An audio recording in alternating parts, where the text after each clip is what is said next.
Well, scapegoat children to narcissistic parents are often familiar with such experiences, and they are used to being known as someone who is defective and or undeserving. In today's video, I describe the experience of being the scapegoat child to a narcissistic parent. The scapegoat child gets devalued, deprived, and trapped by the narcissistic parent.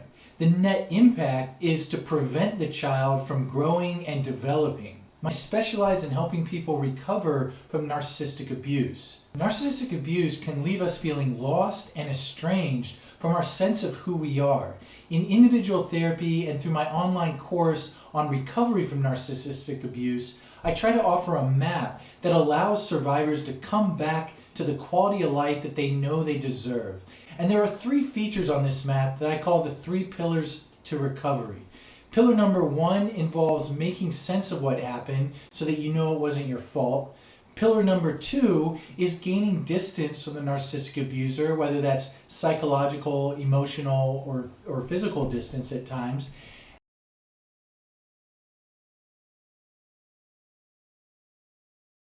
And pillar number 3 is living in defiance of the narcissist rules. Narcissistic parents exploit their children.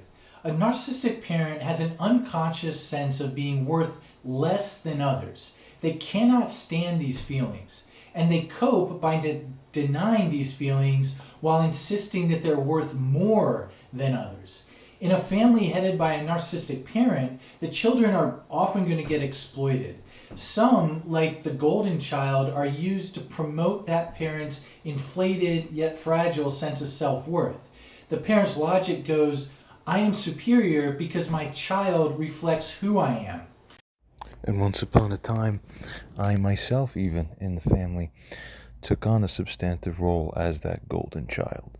However, it's very important to note that for any particular individual or child who's in that situation, whether it's an adult child of the parent or even a child,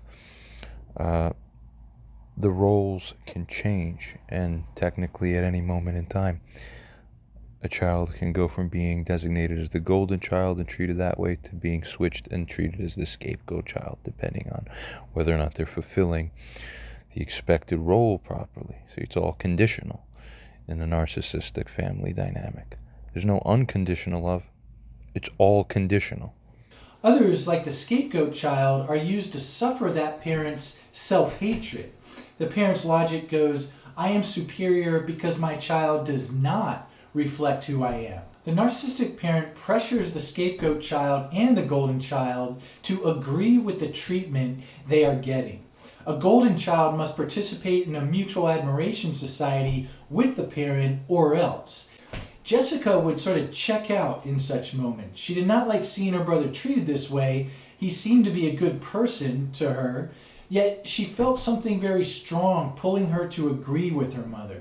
She knew something would tear in the fabric of the family if she did not go along with her mother. Jessica felt extreme yet subtle pressure to agree with her mother's perspective. In retrospect, it was the only reality that her mother offered her. Jessica and her mother were the special people, and John was the lowly bad child.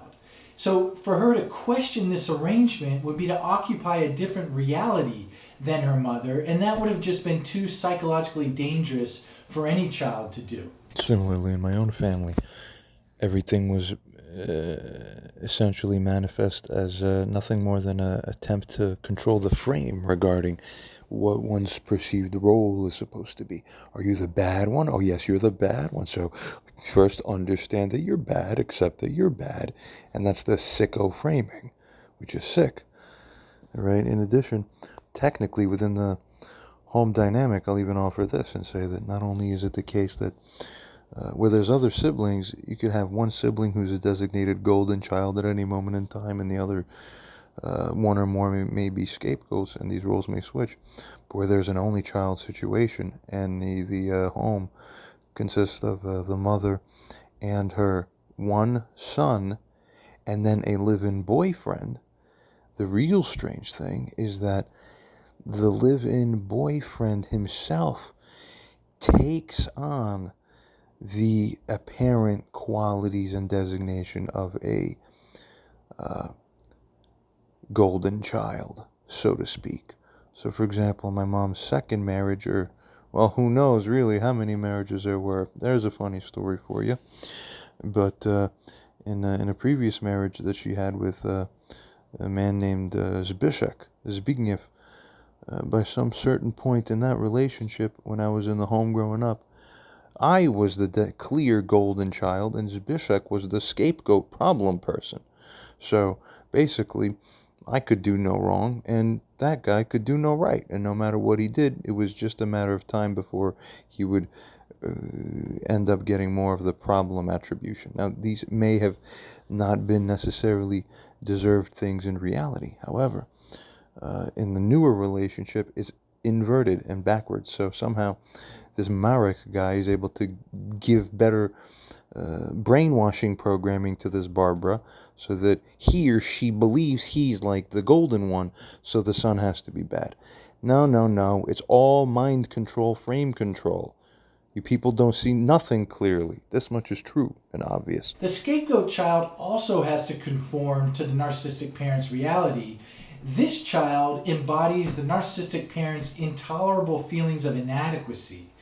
The parent will project these feelings onto the scapegoat child, and then that same parent will influence the child to experience these feelings as the child's own.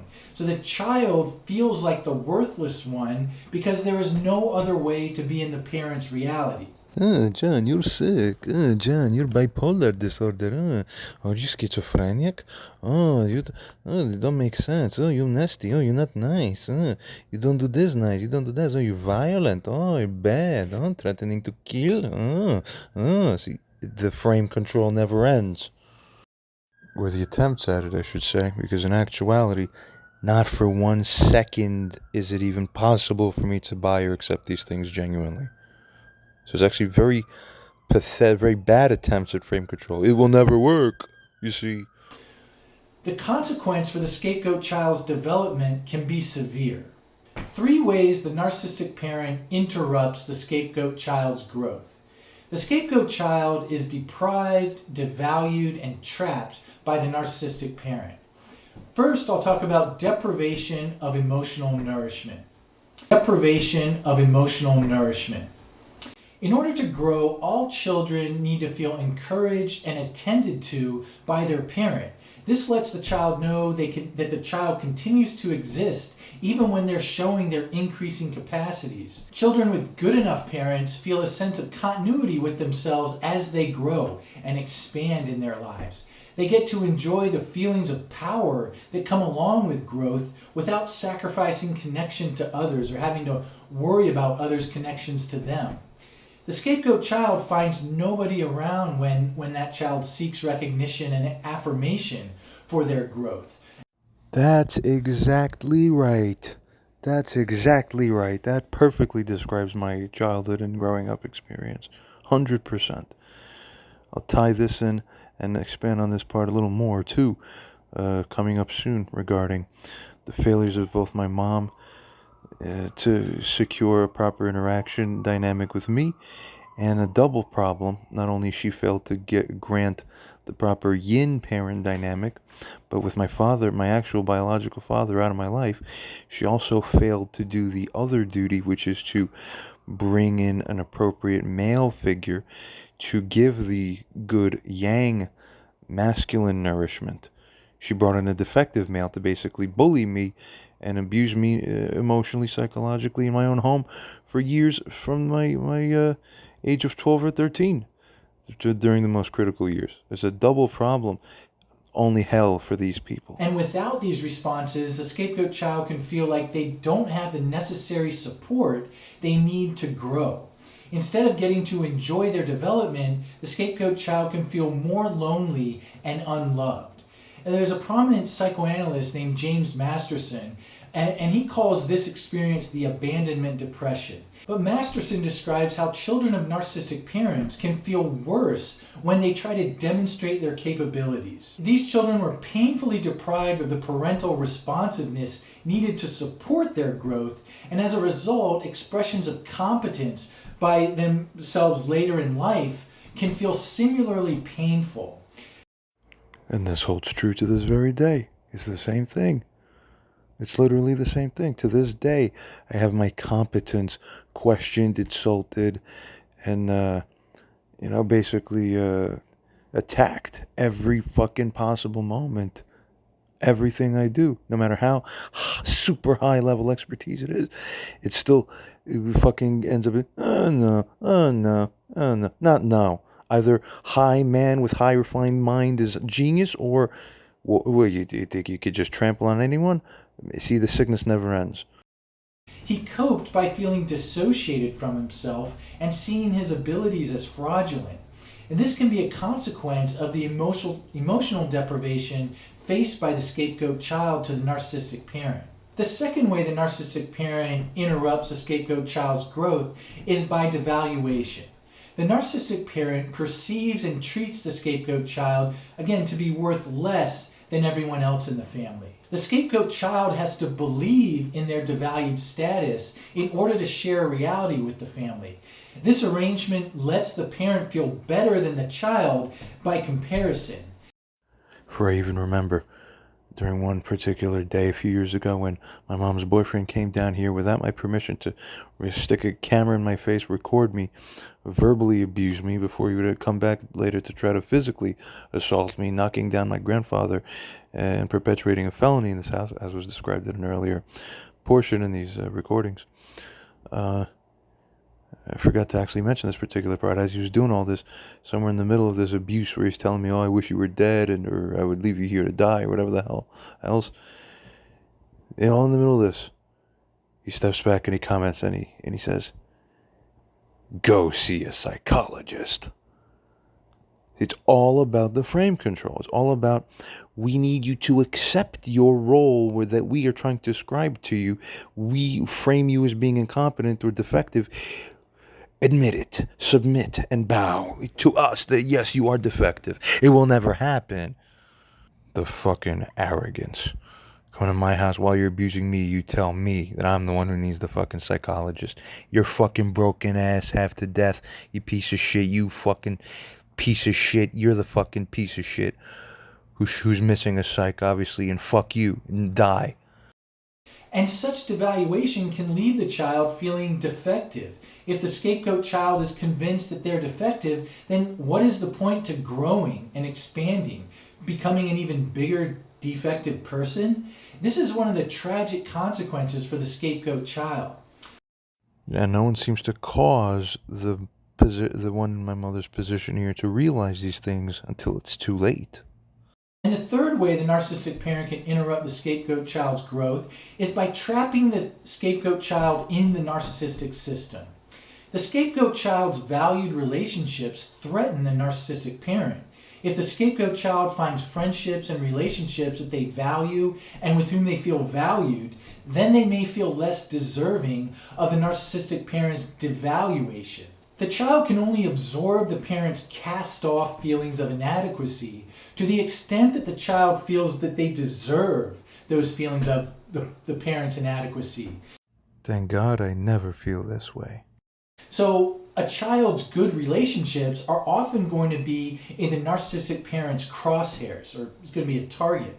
Narcissistic parents will seek and often try to destroy the scapegoat child's valued relationships. You can't honor a parent that has not honored you. Ready for 1B? You cannot be dishonest at the sake of honoring. There is no honor for a person that did not honor you. This is a dishonorable person. And the greatest gift you can give yourself is to be honest about the experience you have had with this dishonorable person. If it is your parent that has done this to you, they are already dishonorable. If they are in ministry, they are already disqualified. And you speaking your truth is not destroying their ministry. In addition, many parents seek to be loved, not honored, by their children. Yet neither the Ten Commandments nor the Bible elsewhere commands us to love our parents. This is particularly striking, given that the Bible commands us to love our neighbor, to love God, and to love the stranger.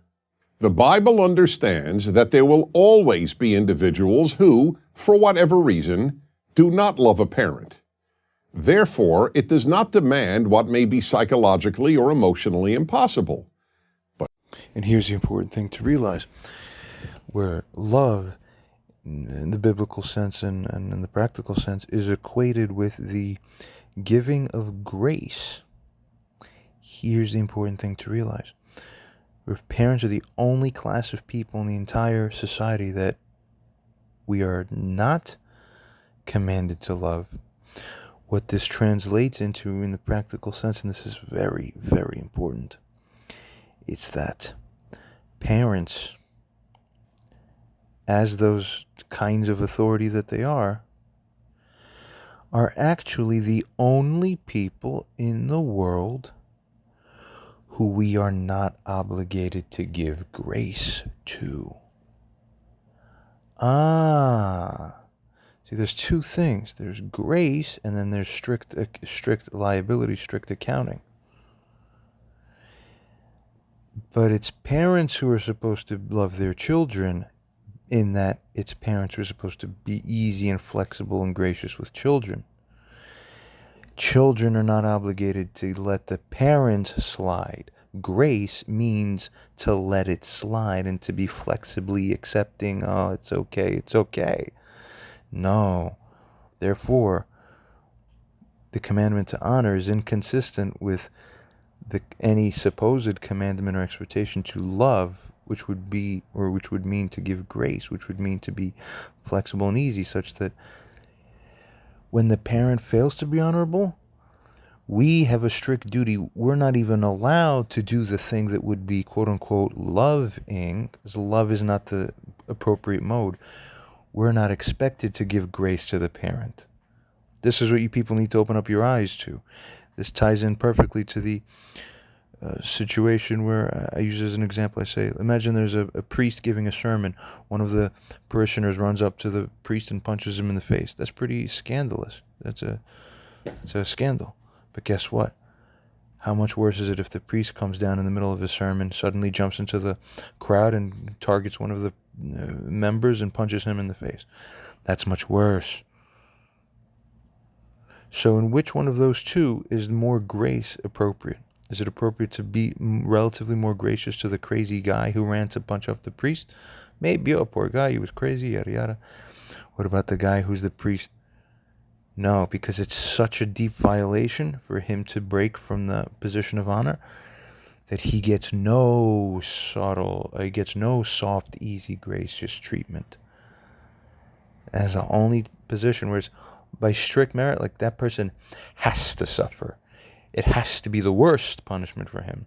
That's the price you pay when you're a parent or a leader and you mess up. You want to know why narcissists seem to want to provoke you? They like get off on it, don't they? It's like, why? Why do they do that? And isn't it true? If you look at the circumstance, everything that happened within context, how many points in the story did we find where any reasonable person in my mother's position should have and would have said something much more reasonable, disarming, polite, correct, dignifying, etc. And we find that in the actuality what happened, she said literally whatever the most provoking option could be, that's what she chose. What is that? That's the hugest sign that something's wrong. Narcissism. We're going to get all into that right here in this video.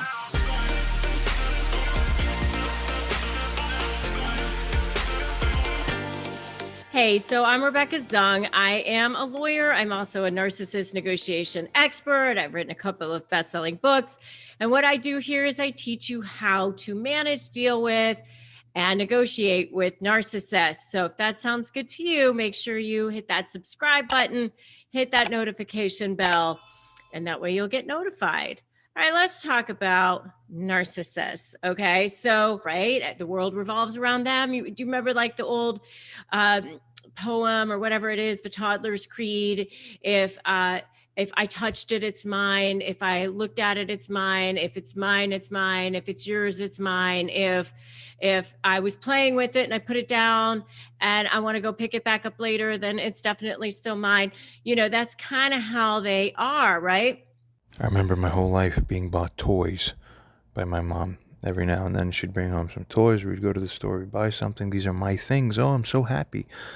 I'm a kid, but those are still my possessions, and I'm happy to get them. I keep them, I play with them, I put them away. They're in the box, they're out of the box. I'm playing with my toys.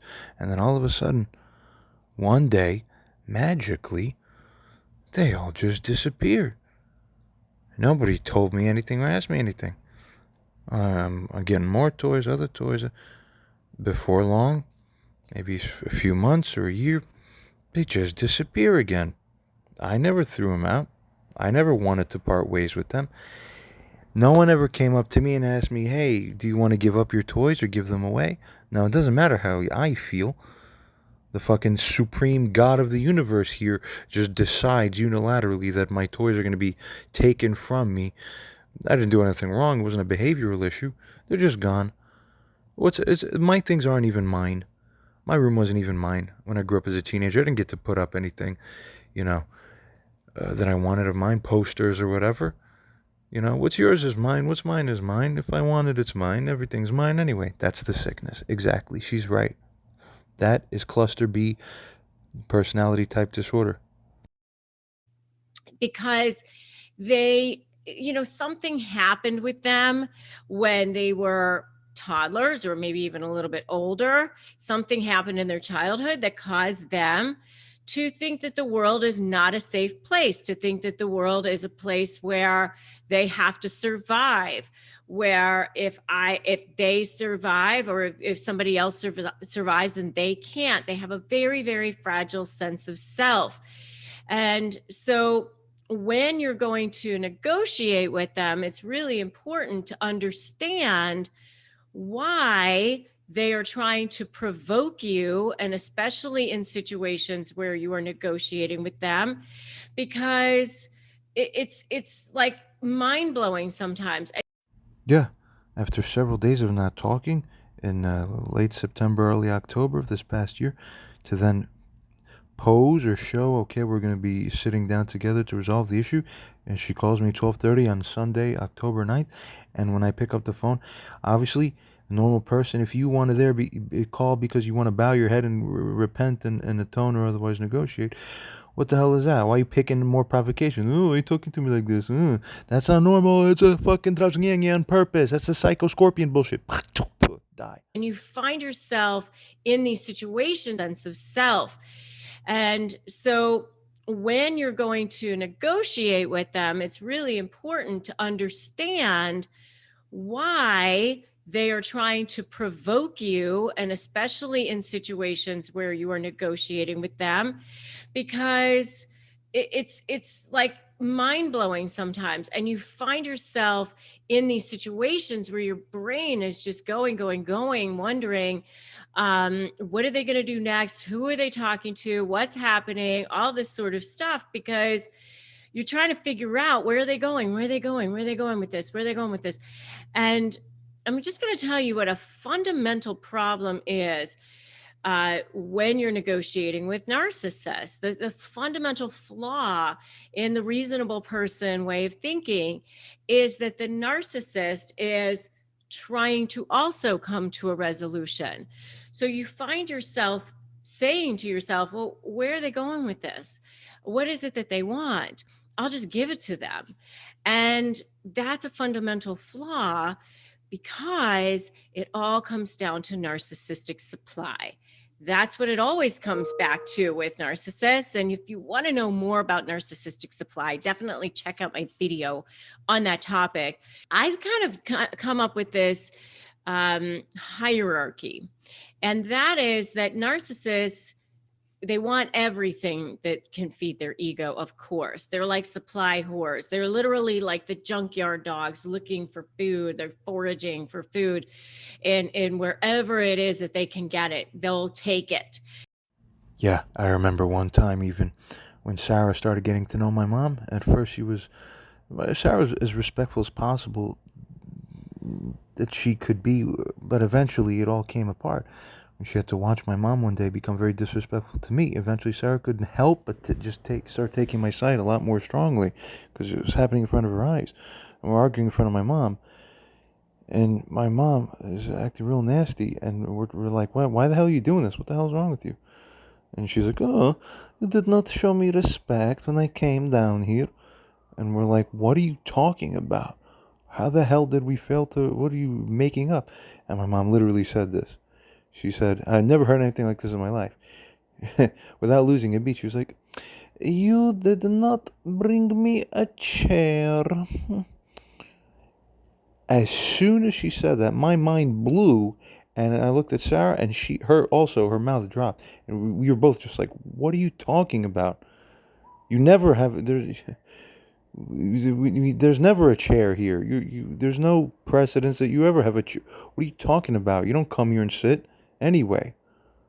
Well, what are you talking about?" As soon as she said this, Sarah basically realized, like, from that moment onwards, I realized she was a crazy person. That was the moment that did it for me. No one in their right minds would say that or expect that. It doesn't matter. It's all about narcissistic supply. This woman's right. They want it from every source possible. And they're literally highly skilled at figuring out what your weaknesses are and zoning in on those. But all that being said, there is a level of supply for them that means more to them than the supply that they get from you. And that is how they look to the world, how they look to the community, how they look to people they respect. If you're in a court situation, it's how they look to the judge, how they look to the lawyers, how they look to the mediator. So they're going to be trying to get that supply from every source that they possibly can. Exactly right again. Because in situations where it becomes clear that she's morally wrong, she's perpetuated moral wrongs against her own son that go against the teachings of God, where one in her position, upon seeing that you're in the wrong, you owe repentance, apology, and to defer and bow. Instead, she fights more and attempts to do anything. She'll do unreasonable things, which in her mind she believes is some kind of damage control effort or attempt with regard to what her appearance looks like. They're so naively twisted and broken that they don't realize your appearance is already dead. You're already screwed, but you screwed you and everyone else sees it. But they still think, no, like, they only understand, oh, my reputation, they'll transgress the morality and the relationship with the child that they owe in order to preserve a thing which they don't merit anyway. Your morality means you accept that you're bad and you accept that you will be bad reputation now. That's good. So if you fight that, that's like the devil fighting God. You can't do it. You're wrong. But mostly from those people, okay? They want to be adulated. They want to be respected. They want to look like they're the good ones. They want to look like they're the winner. Yeah, she still believes that this is a universe in which she somehow still is going to end up getting some kind of apology from the one she harmed. That's the true narcissistic delusional thinking. That she believes that there's some part of gold at the end of the rainbow where she's going to get an apology. It doesn't work this way in God's universe, that when you wrong someone, you get an apology from the one you wronged. It's exactly the opposite. So it's permanently guaranteed that you can only be the only ever one to be sorry. It'll only be you. Unless you're in devil mode. But I don't participate with you in devil mode. God says when you cause harm, you bow. Oh. Because, for narcissists, the world is very black and white. It's winners and losers and, people who matter and people who don't. I mean, it's very, very black and white for them. So they've got this diamond level of supply. And then there's the coal level supply, what I call the coal level, which is sort of like it burns, but it gives them energy, but, and it matters to them. It's definitely very important. But when push comes to shove, they're going to, protect that diamond level supply more than anything. This is absolutely correct. So what a moral person does is at first they realize, have they done wrong? If the answer is yes, you atone with the person you wronged. However, if you're a narcissist or cluster B type personality, which is basically all an extension, a substantive extension of antisocial / psychopathic personality disorder, truly, what happens is that the respect that you're supposed to be earning from your family members, particularly your son, to you in morality, that's supposed to be the diamond level supply. You should earn and merit the love from your children. When you're a narcissist, first you will oversimplify to think, oh, I'm the parent, that's the child, so I'm superior. Number two, if you've turned them into the scapegoat, therefore you also make it to be the case that, well, what do I need the respect of the scapegoat for? What do I need the respect of someone who's inferior? So first I will falsely classify them as inferior. Then I try to get them to believe that. And then, well, I'll punish them if they resist me, but even if they give me some amount of appreciation or whatever, it's not that you really want it. You want it only for your ego. You don't want it because you really value it, because the bigger supply, narcissistic supply, the diamond level, as she says, and this woman's actually better than I could have imagined. This is very good stuff. Is how you look to other people. So really you make other people the higher God in your life than the quality of the relationship with your own family. You make appearances more important than substance. That's Satan. That's inversion. So when they're trying to provoke you, it's actually what I call co-level supply. And the reason why they're doing that is because if they're no longer going to get diamond level supply out of you, because you're not adulating them, doing things for them, respecting them, doing, all that sort of thing, then they're going to get supply from you in the other direction, which is making you squirm, making you sweat, intimidating you. So number one, the reason why they provoke you is narcissistic supply. And number two, the reason why they do it is because they enjoy watching you squirm, which is really kind of part of number one, the narcissistic supply. They enjoy watching you squirm. They love watching you sweat. They love getting you down into the mud with them. If you're upset, that actually gets them off. They enjoy it. And if you know this to be the truth, I want you to give me truth in the comments right now. You guys watching here, you know that I speak the truth. They enjoy when you're upset. It's really too bad. I wish she wasn't right, but it unfortunately is the case. She's right. Because only a woman who doesn't mind the negativity of me reacting in a wrong way. So it's good for me to be angry at you when you've done wrong. But when a man gets angry at you and you're not a psychopath, you will feel pain that you don't want to feel. Therefore, that's why you avoid that path in the first place. See, healthy woman doesn't drive people to craziness. But when you're a narcissistic woman,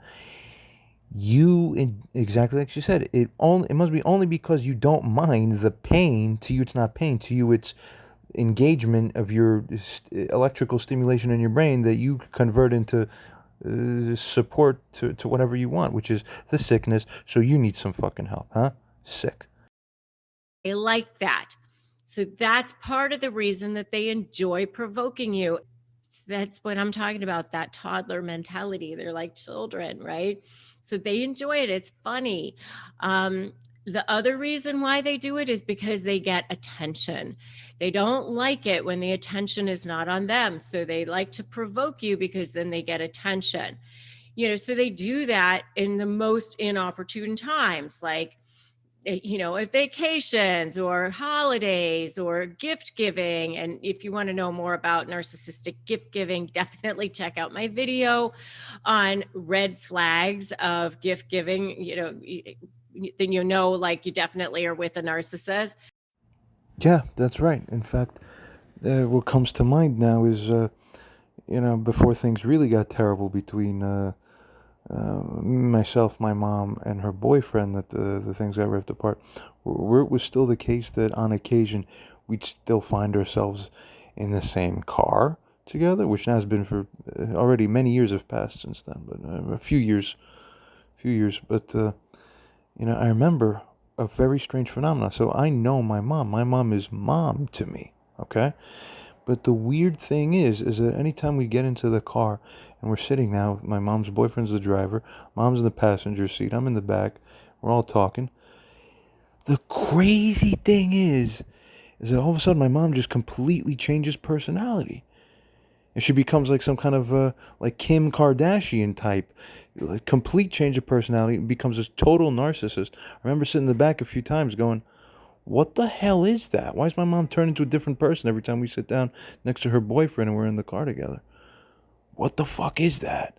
So normal family, we would all, if it were a normal family, we'd all be talking together, yada yada. And really, any dynamic where it's a mom and her son and then the boyfriend, the boyfriend naturally would be the third wheel. That's just how it is. Everybody knows that. And everyone would talk freely, and the son would be the real prince of that situation, and the mom is there, and we're all talking, but we're all on the same page. Now, you know what happens? When I get into the car with them, they third wheel me. That's fucking insane. And when I try to talk about things in the car while they're driving, and I'm talking to my mom, bringing up this, bringing up that, you know what she'd do? She'd act like she would just change the subject and act like she didn't hear me, and then go talk about something else. Are you fucking kidding me? Excuse me? And she'll do this in front of her boyfriend. So you're already signaling to other people around, here's the frame. When my son says something, we'll treat him like he's crazy, like his sentences aren't worth, even acknowledging. And obviously because he's not worthy acknowledging as a person. Now, I'm deriving narcissistic supply. I get to be in the car, someone's driving it for me, and I have glasses on, big sunglasses. I don't have to say much of substance. I just...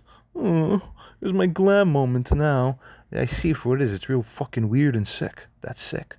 At the expense of relating to your own son properly, you change personality when we're all hanging out together. So fucking go kill yourselves and blow yourselves up with an Islamic jihad bomb to your brains.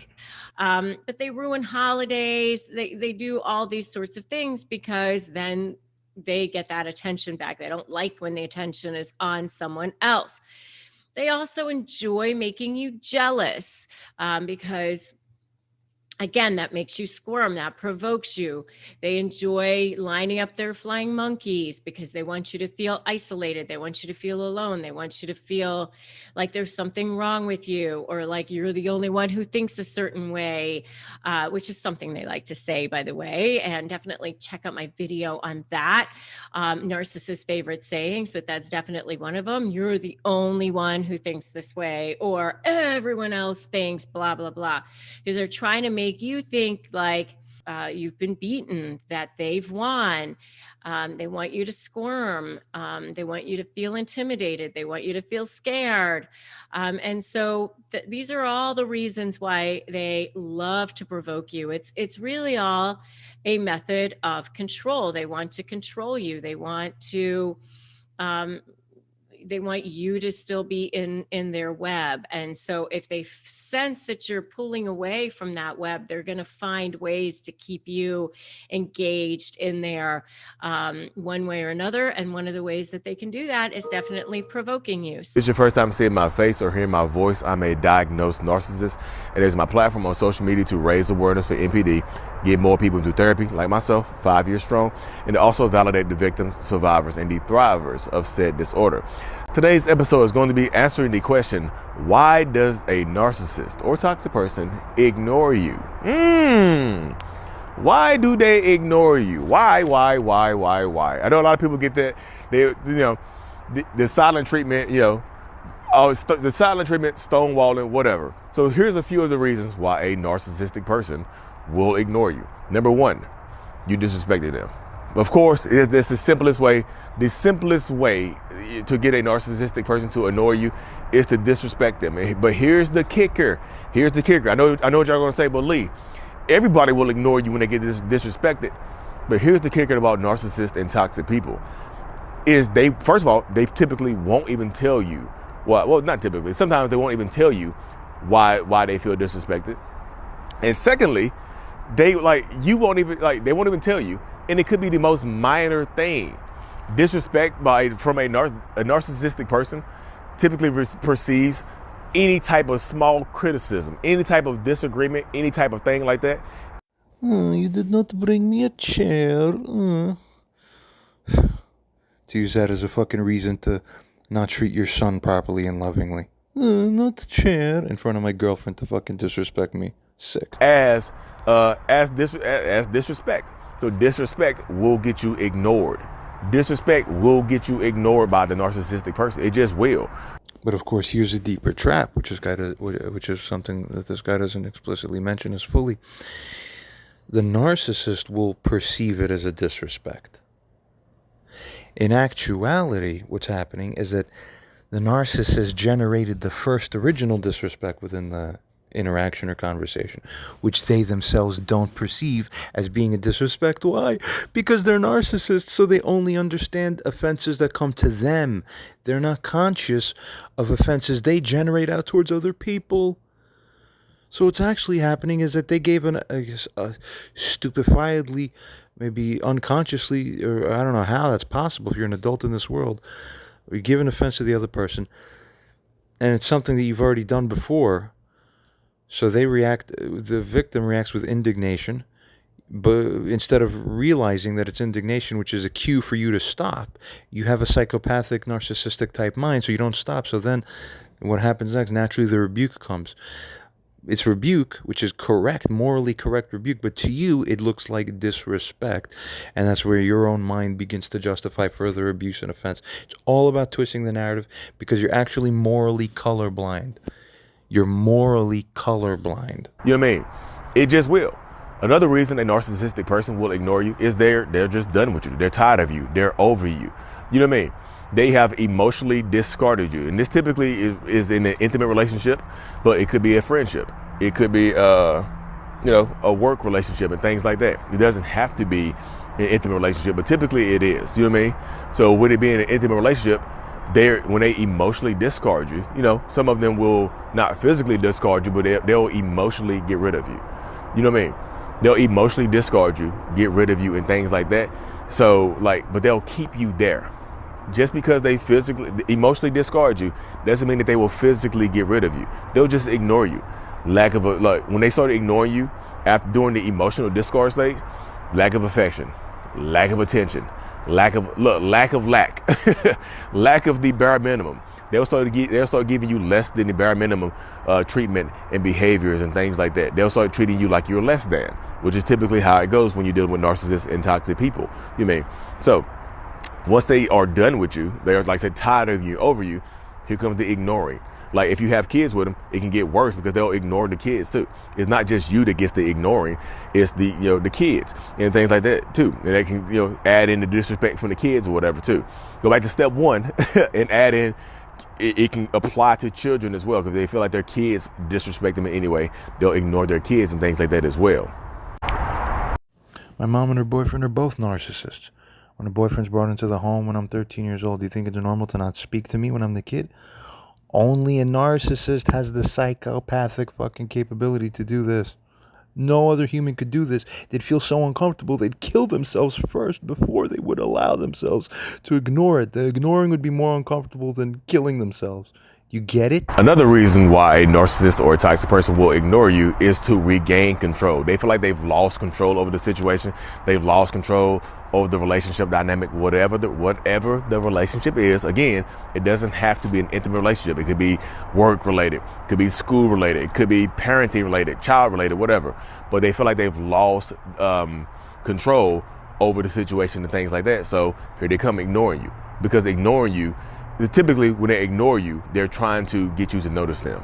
When they ignore you, they're trying to regain control and make you want them. So if you're out here getting ignored, that means you want me. So if you want me, that means you go about getting that want and that need met in a different way. So a narcissistic person will just ignore you, act like you don't exist, like you're pretty much a ghost to them. They'll walk over you. You'll be in the same house. They won't speak to you. They won't acknowledge your existence or anything like that. So that's part of it as well. They ignore you to regain control and things like that. Whatever the loss of control is, in order to regain control, they'll ignore you. they'll make you want them, which leads into the next reason a narcissistic person will ignore you is to make you want them more. And typically this happens in intimate relationships with narcissistic people. They'll go, to make you want me, to make you want to communicate with me, I'll just shut my mouth. Now you want to communicate with me, because typically you, as a non-narcissistic person, you thrive on communication. Communication is the foundation, is one of the main foundations of a healthy, of a good relationship with a narcissist, with anybody, not with just a narcissist. Communication is the bedrock of most healthy relationships. Do you understand that? Do you understand how critically key and important this is? Every normal person's correct instinct, which aligns with moral, godly instinct, is to go towards rather than away. And it's to go towards deeper communication than to pull away from it. To pull away from it is the psychopathic instinct, the devil instinct. So if I'm not communicating with you, you are pining to communicate with me. You are pining to communicate with me. So, to make you want me more, to make sure that you want me, to make sure I'm in control of this relationship, go back to the last step, I ignore you to make you want me more.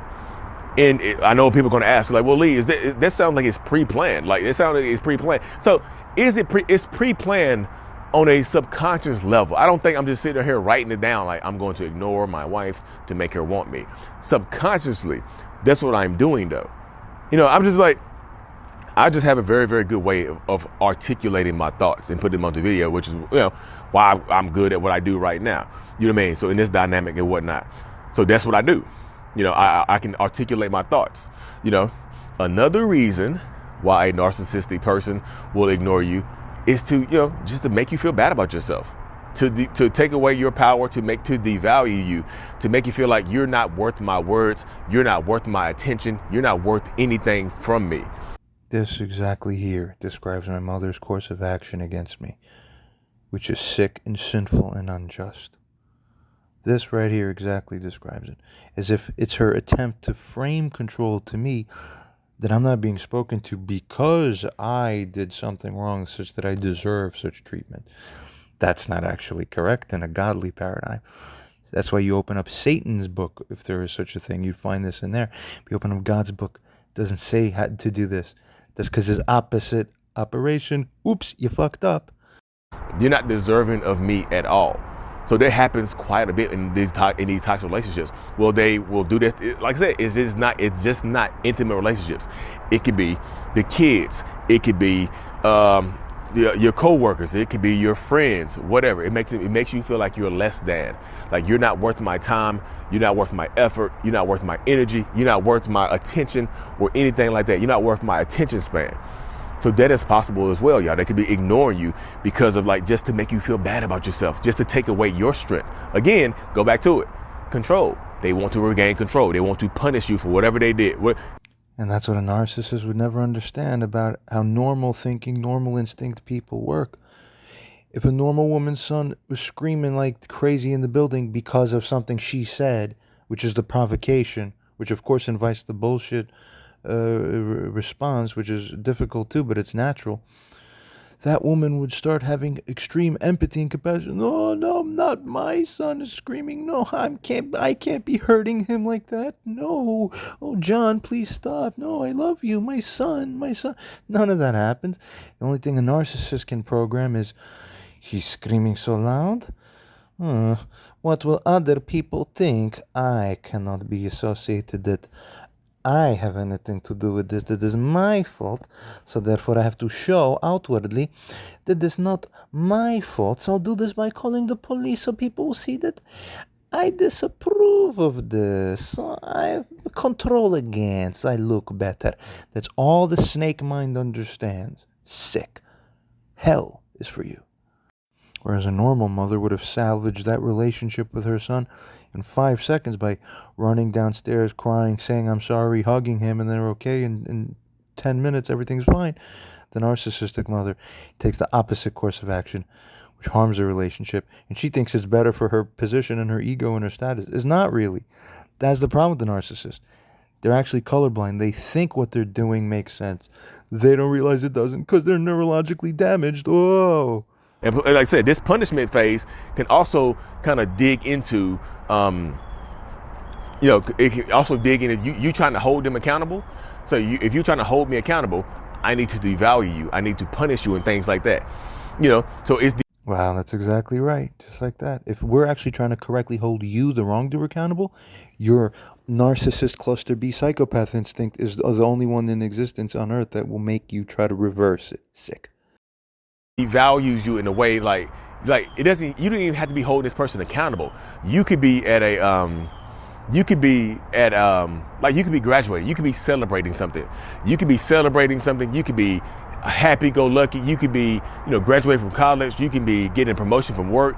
You could be getting your dream job. You can be excelling at whatever you're doing. And a narcissistic person will ignore your celebration, will ignore your success and your progress to devalue you and to kind of pull you down to their level, to, for lack of a better word, to bring you down a notch. To make sure again, back to the control. Back to the control. They do it, like I said, there's a few different reasons why they do that and things like that. So they do it, they just do it to get back control. Another reason, sorry y'all, people keep blowing my phone up. Another reason why they do this, like they start ignoring you, is because they want to discard you. Go back to the beginning when I said they were over and done with you. They want to discard you, but they want you to be the one that do it. Like they're either cheating on you, they've already found new supply and they're ready to move on, but they don't have the strength or the courage to tell you that they're ready to move on. So they perform what is called the reverse discard, where they treat you so badly, they make you be the one who discards them. Like you get tired of the behaviors, you get tired of the treatment. So you, in essence, discard them because you're tired of getting less than the bare minimum. So they ignore you until you do that. And when you break up with them, guess what? Now they're chatty as hell. Now they move on to somebody else, and you give them the excuse to move on to somebody else because you broke up with them. Hey, what did you expect me to do? I'm gonna wait around all day and all night for that person to change their mind on me? No, I'm not gonna do that. They left me, so now I have a reason to move on. Thanks. They'll ignore you. I'm just telling y'all, ignoring is a tool of a narcissist or a toxic person. And only a toxic person. Normal people don't do that. But in conclusion, y'all, being ignored typically is not on you. Typically is coming from the inner workings of the narcissistic person's mind. Like my mind is going 1,000 miles a minute, and so my insecurities take over, my flaws take over, and I project them onto you, and I ignore you. Sometimes out of frustration with myself, sometimes out of anger with you. Like I said, sometimes out of embarrassment, and sometimes out of shame. I'm ignoring you because I'm ashamed of something I've done. I'm ignoring you because I'm ashamed of something I've done. I'm ignoring you because I'm ashamed of something I've done. That narcissistic person is ignoring you because they are ashamed of something that they may have done in their own life, on their own time or whatever. You know what I mean? So that narcissistic person is ashamed of themselves, so they take it out on you. Like I said, it's not on you. I know a lot of people internalize they internalize the external expressions of the narcissistic person. You start to blame yourself. You're like, oh, this is my fault. This has something to do with me. And that typically the narcissistic person wants you to think that. They want you to take blame for what they're doing. Because if you take blame for what I'm doing to you, then they can always get away with doing stuff to you. You see what I'm saying? If you're taking blame for the stuff that I do to you, then I can always do stuff to you and get away with it. You know what I mean? When a narcissist breaches your boundaries, you're going to get angry. You're probably going to feel resentment and violated. Stop and think for a minute. How do you feel when your boundaries are breached? More often than not, it's anger. But what can you do beyond the anger? You give your power to them when you falsely believe that there's nothing you can do. And that false belief, it eats at your self-esteem. Deep down, you feel unsafe, unloved, and disrespected. An abuser will always try to push and break your boundaries. And so often I hear setting boundaries doesn't work. You're probably not struggling to set the boundaries. What you're struggling with is the consequences.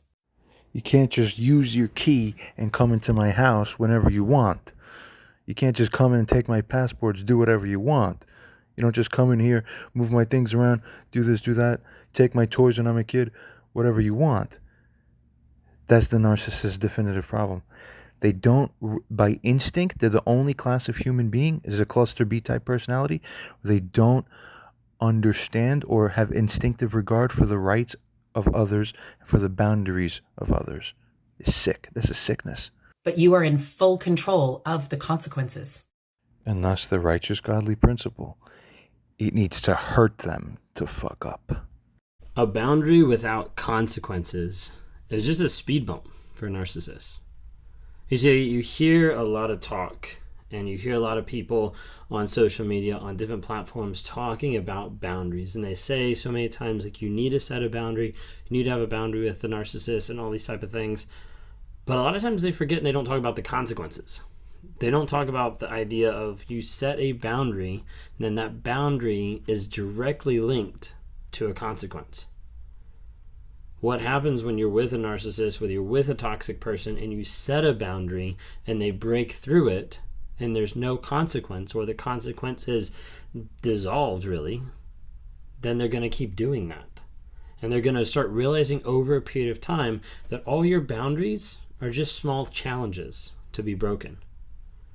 With boundaries, you have to set boundaries with clear consequences. You see, a boundary for a narcissist is literally like a challenge. It's like you throwing the gauntlet out there and saying, hey, here's my line. Let's see if you're going to cross it. And so the narcissist is like, heck yeah, I'm going to try to cross it. Like, this is going to be awesome. I'm going to see if I can break your boundary. And so the narcissist will work over a period of time to get to the point where they get close to breaking your boundary.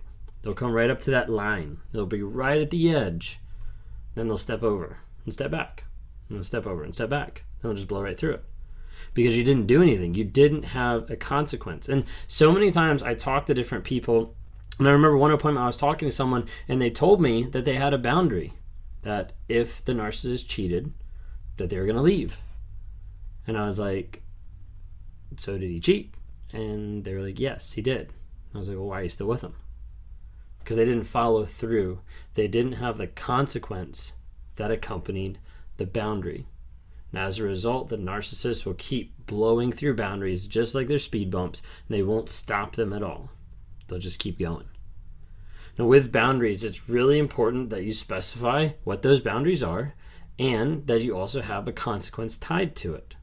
Of, hey, so when that happens, it's nobody's fault. Like, the narcissist can't come back and blame you as far as like, hey, it's all your fault. No, I set this boundary. You broke this boundary. These are the consequences.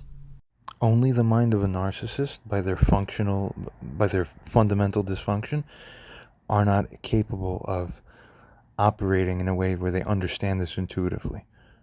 As you'll see it very clearly. There's one example where my mom was down here in front of Sarah and me. My mom was interrupting me constantly in my apartment while we're talking. And it wasn't even fair. Even Sarah was like, yeah, like, your mom is just interrupting you completely every time you're trying to say something. It's like too much. So I'm telling my mom, I said, okay, look, this is a boundary. You can't interrupt me in my house when I'm speaking. We're both speaking about the issues. It's not right. But you'll have sufficient respect for me when you speak to me. Don't interrupt me again. And she keeps interrupting me again. Okay, so now you broke the boundary multiple times. So now I indicate the consequence. All right, you can't keep doing that. If you keep doing that, I'm going to ask you to leave. And then you're going to have to go. And then she interrupted me again. And I said, okay, I told you already. I warned you once. And I'm going to give you, that's the only free time you're going to get. But you're going to stop it now. And if you do it again, you will be making it so that you will be caused to be thrown out of here. Do not interrupt me. Speak to me normally. Literally, within 20, 30 seconds, again, interrupt me. Okay, so at that point, who chose to get thrown out? Who chose to have Barbara get told to leave? I asked this question to her openly as she was getting escorted out to the door. I said, who had you be brought out to the door? She said, you. And Sarah and me, both at the center, were like, oh my God, this is the psychopathic narcissistic dysfunction. They can't process logic incorrectly. They're like missing brain instrumentation or something. So often people don't set consequences. They just throw out boundaries. They throw out boundaries like little fences all over the place. And the narcissist just drives right through them because they don't matter to the narcissist. That's why it's good to put boundaries there, because you want to see if they're going to go right through them, if they're going to try to break them. They're going to want to do that because it's all about them and you're limiting them. You're holding them back. And I call this glimpsing behind the mask or coming to terms with the reality of the actual emptiness of the personality of the narcissist, the emptiness and the continual need to search in order not to delve into that emptiness, because that emptiness is dark, it's scary, it's chaotic, it's unstable, it's envious of everything it sees, and it needs to destroy in order to believe when they see something that is not dark, that is not like them, that that is actually the illusion and that their reality is the actual reality for every human being. So that's why they attempt to destroy you and to take you down and to feed off you and to keep going in cycles so that they never have to stop and look at what's actually there, because it is empty, dark, and of a nothingness. And believe me, that's where they're coming from. So in my opinion, just studying it and listening to clients and my own experience, I see 3 stages, and tell me what you saw and when you saw it in the comments. I see 3 stages of the mask slipping and you getting a glimpse of the truth, not what's presented to you. Remember, the mask is a construct of a lot of character traits that this individual has seen, that they kind of stick onto the mask to become a creation, a character of creation. And you can kind of say, well, where, Paula, does that differ from, me? Because I'm a character and my personality is made up of parts. You have a stability, you have a core value, you have made your mind up about what person you are, and that doesn't change much. It grows and your behaviors can change, but the narcissist is a nothing. There's nothing stable. From one minute to the next, the narcissist can change its mind. Whatever it is in there changes its mind. It's predatory. Yeah, exactly. Any moment possible, any moment at all. It could just be sudden change of the mind. One moment, oh, I want to work on the restoration of the family. Get a text while I'm in Spain. A couple days later, what restoration? We're putting a restraining order on you. Psych. Surprise. It's a bait and switch. There doesn't have to be logic behind it. Just because a normal person wouldn't do that, oh, that's not a normal person, of course. Only a narcissist would do that. It's not of growth. It's of destruction. In order to survive, it needs to destroy. It's like a fire that needs fuel to keep it burning. Person who's destructive, who has nothing about them, who has essentially no integrity, no center, no being. It's as if there's a shell of a body standing looking at you with eyes that are kind of finished a computer program. This is scarily the most accurate description of my mother that I've ever heard of in my whole life. And my uncle realizes too. He called this potorach, which means she's like on robotic automatic rails that she can never get off of them. She's like an automaton. I agree. I see the same exact thing. And that are empty and dead, but that are in some ways sadistic, because the only thing that there seems to be there is their sense, of empowered pleasure at your distress and amusement, because at that stage they're feeling something. It's up to you at this stage to protect yourself, to leave that predator. That's the narcissist's illusion that they've got you. Don't let them get you. Rebuild yourself and come back stronger. You take all the pleasure away from the narcissist at that stage as you rebuild yourself. The narcissist views your success as a total failure on their part to sustain the belief that all humans are like them. And in fact, your empowerment after and recovery after narcissistic abuse is a double win for good in the world, because you go away from that relationship so much stronger and so much more caring and so much more able to do good for other people. Essentially, the devil hasn't won. And that's the way I look at it, because the energy in the narcissist, behind the mask, the energy surrounding the narcissist is in no way a growth energy, in no way a growth energy. It's a dark, destructive, destroying, evil, malicious, angry, rageful, jealous, bitter, black being. Stay away from those devils, guys.